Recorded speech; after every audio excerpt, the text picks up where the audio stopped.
저는 서울에 사는 40대 여자입니다. 지금은 재혼을 해서 아이를 낳고 키우면서 행복하게 살고 있지만 전 남편과의 결혼 생활 중 웃지 못할 일들이 많았답니다. 참 생각해보면 그런 집안이 있나 기가 막혀요. 저는 어렸을 때 보유한 집에서 누릴 거 다 누리면서 자랐어요. 자랑은 아니지만 돈이 없어 한 맺힌 일은 없었던 것 같네요. 해외여행도 마음껏 다녔고 쇼핑이며 취미생활도 마음껏 했어요. 부모님의 든든한 지원 덕분이었죠. 그렇게 재미있게 20대를 지내다가 30대가 되어 아버지 밑에서 조금씩 일도 배우고 사업 물려받을 준비도 하고 있었습니다. 말이 사업을 물려받는 것이지 사실 아버지 밑에서 월급쟁이였죠. 그때까지 저는 결혼 생각은 전혀 없었답니다. 부모님 밑에서 사는 삶이 재밌고 행복했으니까요. 그렇지만 부모님 생각은 다르셨어요. 부모가 언제까지 살아서 너 책임져 줄 것도 아니고 듬직한 신랑 만나서 정착해야지. 자식도 낳아서 키워봐야 어른 된다. 어서 마음 맞는 남자 잘 찾아봐. 저희 엄마는 이렇게 말씀하시면서 제 걱정을 하시곤 했어요. 그래도 어떻게 결혼을 하려고 남자를 찾아다닐 수 있겠어요. 선 보고 이런 건 또 성격에 안 맞는지라 그냥 하루하루 시간만 보내고 있었는데 어느 날 저희 아빠 회사의 다른 회사 직원이 서류를 갖다 주러 왔는데 그 직원과 우연히 친해지게 되었고 밥을 먹고 데이트를 하다 결국 연애를 하게 되었습니다. 그 집안은 저희 집과는 사뭇 다른 집안이었어요. 남자친구는 중소기업 직원이고 형제들은 직업도 없어서 백수로 놀고 있었죠. 아버지 어머니께서는 작은 가게를 하시면서 하루 벌어 하루 먹고 간신히 근근히 사시는 것 같았어요. 당시 사랑에 빠진 제 눈에는 조건이고 뭐고 아무것도 보이지 않았습니다. 그저 그 사람이 멋지고 사랑스러워 어쩔 줄을 몰랐었죠. 결국 그 사람과 결혼을 결심하기에 이르렀습니다. 부모님께 그 사람과 연애를 한다고 알리니 난리가 나셨어요. 저희 아빠는 회사에 몇 번 온 걸 보셨던지라 더욱 어이없어 하셨어요. 우리가 너한테 집안 조건 다 따져 결혼하라는 게 아니지만 그래도 너무 차이나는 사람은 그렇지 않냐? 아빠는 조심스럽게 그렇게 말씀하셨고 엄마는 알아놓으셨어요. 더욱이 그 집안에 대해 말하니 엄마는 식음을 전폐하셨죠. 저를 붙잡고 얼마나 간절히 얘기하셨는지 몰라요. 그냥 평범한 정도의 집안과 결혼을 하라고요. 그렇지만 저는 죽어도 그 사람이라고 박박 우겼습니다. 그땐 참 뭐가 눈에 씌었는지 제가 불효 많이 했죠. 그 사이에서 남자친구는 난감했지만 그렇다고 저랑 결혼 안 하겠다는 말은 안 하고 그저 저보고 부모님께 잘 설득해보자는 말만 하더라고요. 저는 그럴수록 남자친구가 안쓰러워 보였고 부모님께 더 대들고 더 졸랐어요. 결국 저희 엄마 아빠가 지셨죠. 어떡하겠어요. 딸이 그렇게 좋다는데 시키는 수밖에요. 스택들 집안과 정식으로 상견례도 하고 결혼 절차를 밟아 나가기 시작했어요. 결혼식장이며 신혼여행 모두 저희 쪽에서 부담하기로 했습니다. 왜냐하면 남자친구는 모아둔 돈이 한 푼도 없었거든요. 부모님과 동생들 보양하느라요. 저는 그래도 신경 쓰지 않았고 행복했어요. 그렇게 한참 결혼식 준비에 열을 올리고 있는데 어느 날 시어머니께서 절 집으로 부르셨어요. 예단 준비를 해야 한다면서 저를 부르셨죠. 전 사실 불려가면서도 의아했어요. 남편과 예단은 하지 않기로 합의를 했었거든요. 예단은 보통 신랑이 집을 해왔을 때 신부 쪽에서 마련하는 거잖아요. 그런데 신혼집도 저희 부모님이 해주신 마당에 예단이라니 좀 의아했습니다. 제가 잘못 들은 건 아닌가 싶었죠.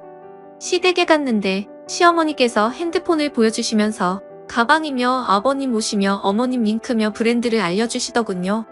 저는 멍하게 듣고만 있었어요. 금액으로도 꽤 되는 물건을 요구하시더라고요. 근데 어머니 저희는 예단 안 하기로 했었어요. 뭐 예단을 안 한다고 누구랑 그런 상의를 했니? 그 애하고요. 예단은 안 한다고 같이 결정했어요. 어머니께 전달 드리랬는데 못 들으셨어요. 어머어머 네가 그렇게 하라고 했다는 거니? 예, 그건 상의가 아니지. 그리고 예단 같은 건 너희끼리 상의하는 게 아니라 나랑 상의를 해야 하는 거란다. 너희가 결정할 문제가 아니야. 그래 물론 우리가 해주는 게 없어서 미안한 마음은 있어. 그렇지만 카트기나 없이 결혼하는데 이거도 생략 저거도 생략. 이런 남들이 너희 집안도 우습게 본다.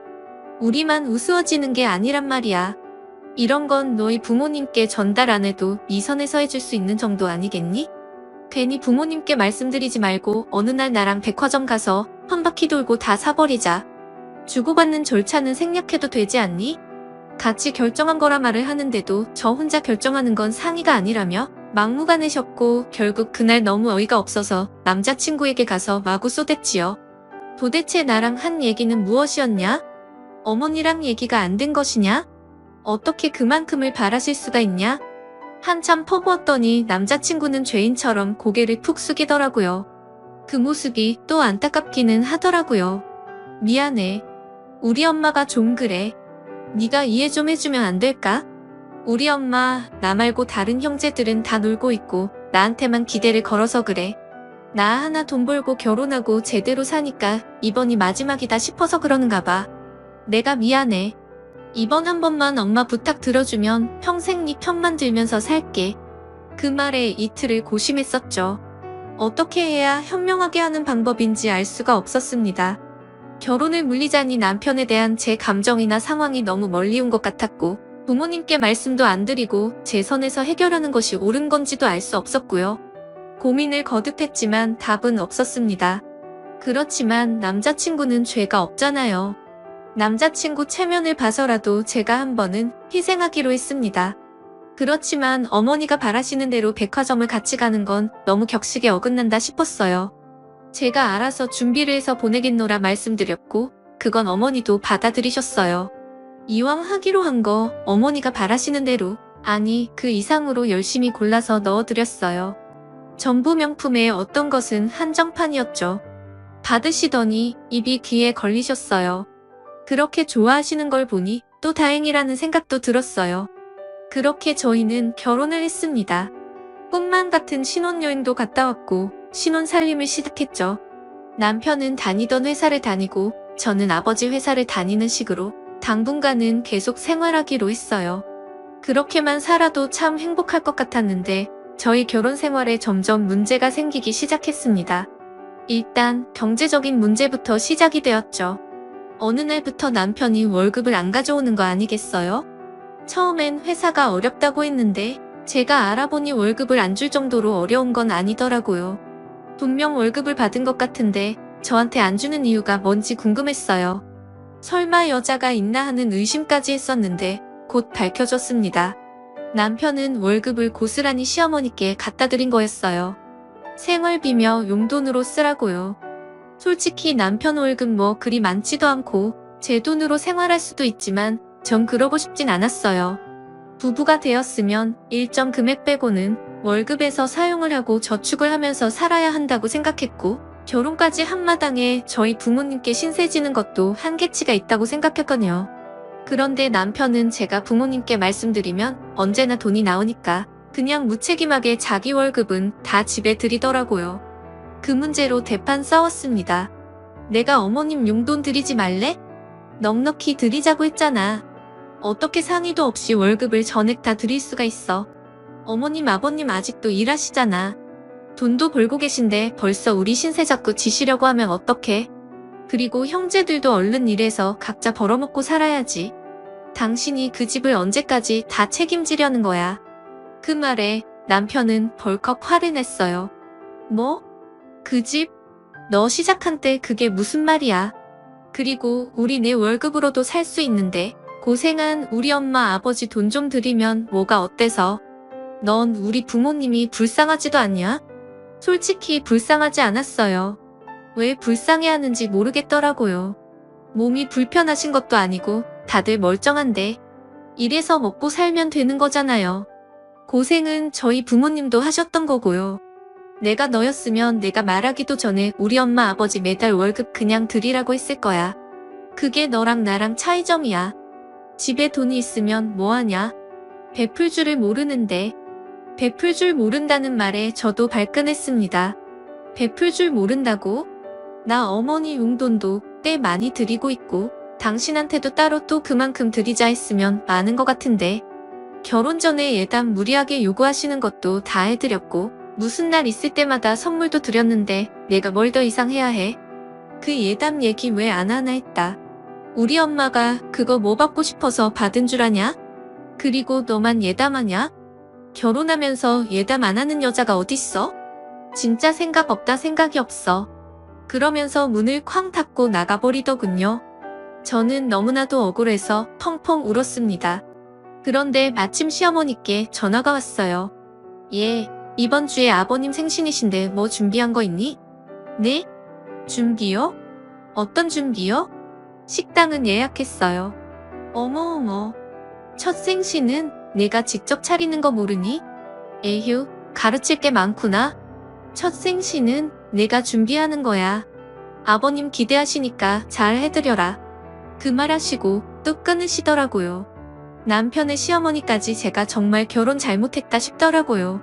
그렇지만 결국 남편이랑 화해하고 시아버님 생신상도 차려드렸어요.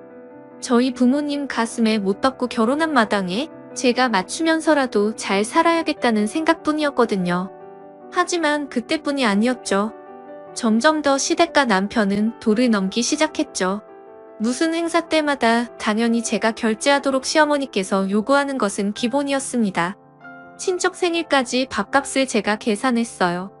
게다가 남편 월급을 통째로 드리는데도 시어머니께서 저한테 개인적으로 전화를 거셔서 더 돈을 요구하시곤 했습니다.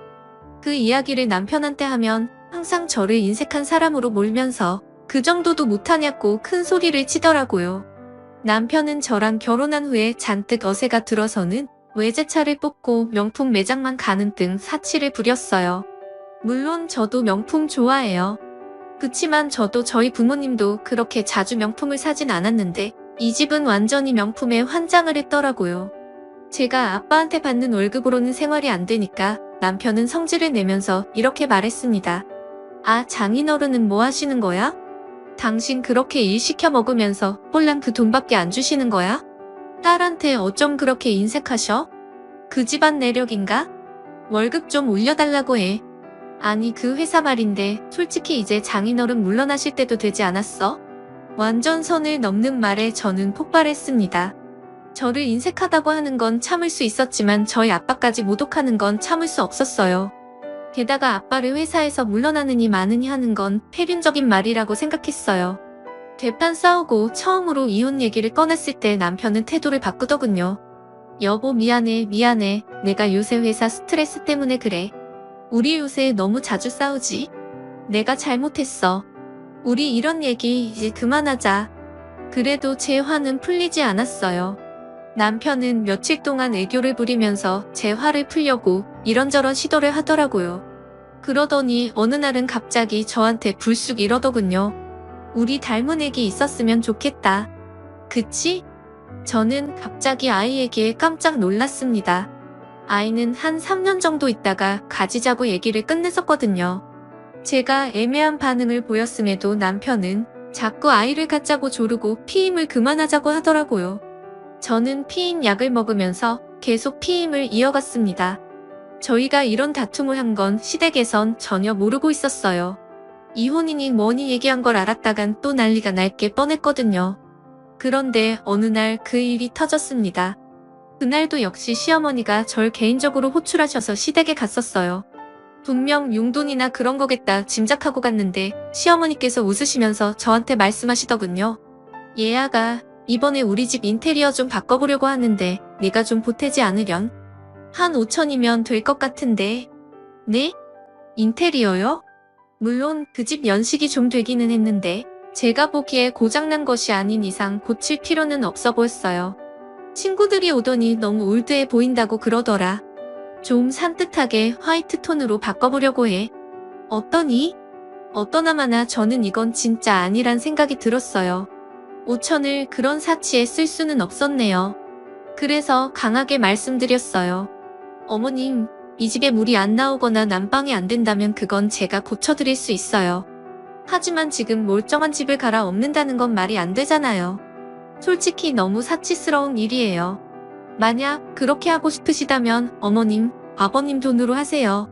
그건 제가 말리지 않을게요. 자꾸 돈을 그런데 쓸 수 없어요. 어머님은 라고 흥분을 하시더니 저한테 욕지거리를 하시더라고요. 배운 게 없다는 둥, 돈이 많으면 뭐 하냐는 둥, 유세를 부린다는 둥 하면서 가진 저주를 퍼부으시더라고요. 이번에도 지지 않고 어머님께 제가 해드린 것들을 모두 말하면서 이 정도면 되지 않냐고 쏘아붙였습니다. 화가 난 시어머님께서는 저한테 침을 뱉으시면서 더러워서 안 한다. 더러워서 못 배운 거.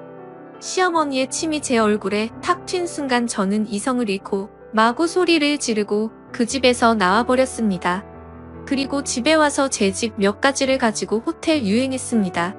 이 집에서 더 살다가는 저희 집 뿌리까지 뽑히겠다는 생각이 들었어요.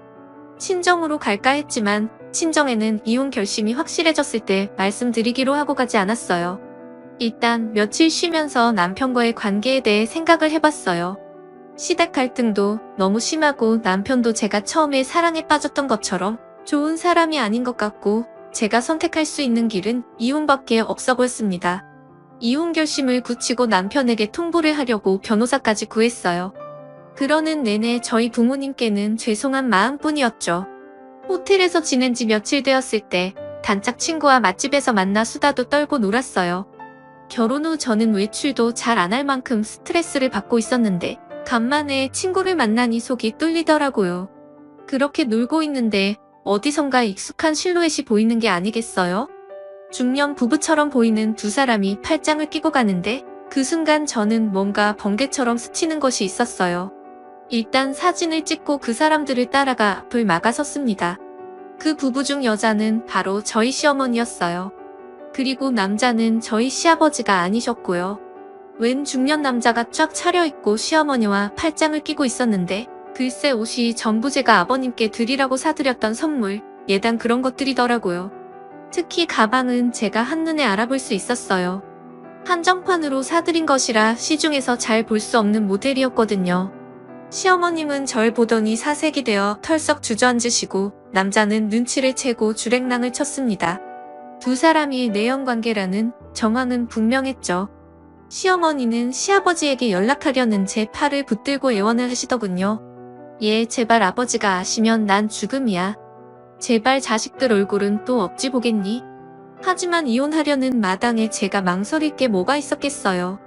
시아버지와 남편에게 사진과 같이 문자를 보내 전부 폭로했습니다. 그 한 통의 문자는 그 집안에 폭탄이 떨어진 것과 같은 효과를 냈어요. 시아버지는 어머님과 이혼하시겠다고 난리가 났고 남편과 형제들도 쪽팔렸고요. 저는 이래저래 이혼 결심을 더욱 굳혔죠. 그렇게 부정한 짓을 하는 시어머님과 살긴 더더욱 싫었거든요.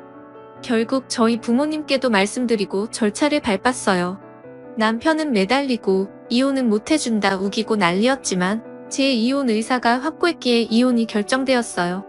남편은 울고불고 저희 집에 오고 회사까지 오기에 경호원까지 고용해서 혼쭐 내서 돌려보냈답니다. 그 지긋지긋했던 결혼 생활이 그렇게 끝났습니다. 이혼하고도 한동안은 우울증에 시달렸어요.